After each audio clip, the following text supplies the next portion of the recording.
Hello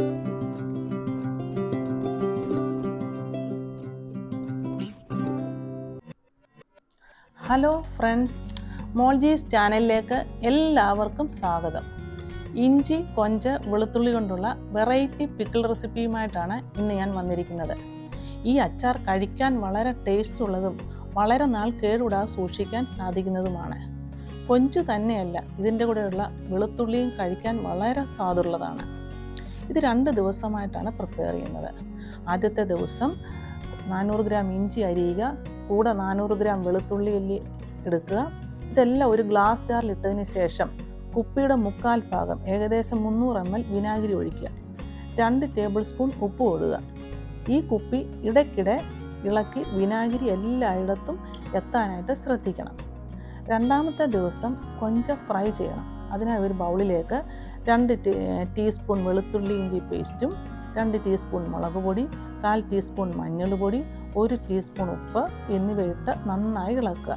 പലയിടത്തും നമ്മൾ ഉപ്പിട്ടത് കൊണ്ട് ഉപ്പിടുമ്പോൾ ശ്രദ്ധിക്കണം. ഇതിലേക്ക് ക്ലീനാക്കിയ കൊഞ്ചിട്ട് 10 മിനിറ്റ് റെസ്റ്റ് ചെയ്യാനായിട്ട് വെക്കുക. അതിനുശേഷം ചൂടുള്ള എണ്ണയിലേക്കിട്ട് വറുത്ത് കോരുക. കൊഞ്ച് ഒത്തിരി മൂക്കേണ്ട ആവശ്യമില്ല. വറുത്ത എണ്ണ സൂക്ഷിക്കുക.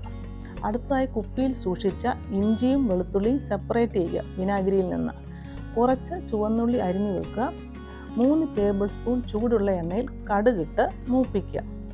ഉള്ളി അതിലേക്കിടുക. ഉള്ളി മൂത്ത് കഴിയുമ്പോൾ ഇതിലേക്ക് കുറച്ച് കറിവേപ്പില ഇടുക.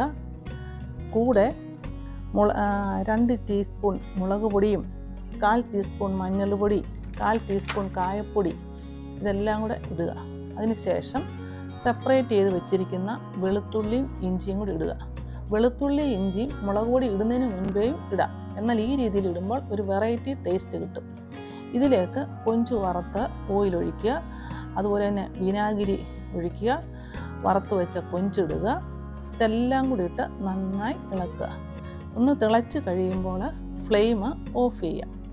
ഇവിടെ വളരെ ടേസ്റ്റി ആയിട്ടുള്ള ഇഞ്ചി കൊഞ്ച് വെളുത്തുള്ളി അച്ചാർ തയ്യാറായി. ഇത് തണുത്തതിന് ശേഷം പല കുപ്പികളിൽ സൂക്ഷിച്ചു വെക്കാം. കൊഞ്ചച്ചാർ ശ്രദ്ധയോടെ ഉപയോഗിച്ചാൽ വളരെ നാളുകൾ സൂക്ഷിക്കും. ശ്രദ്ധയെന്ന് പറഞ്ഞാൽ നനഞ്ഞ സ്പൂണുകളൊന്നും ഉപയോഗിക്കാതിരിക്കുക. അങ്ങനെയാണെങ്കിൽ വെളിയിൽ 3 മാസത്തോളം കേടുകൂടാതെ ഇരിക്കും. ഈ വീഡിയോ നിങ്ങൾക്ക് ഇഷ്ടമായെങ്കിൽ ലൈക്ക് ചെയ്യുക, ഷെയർ ചെയ്യുക. അടുത്തൊരു ഈസി റെസിപ്പിയുമായി കാണുന്നത്. Have A nice time.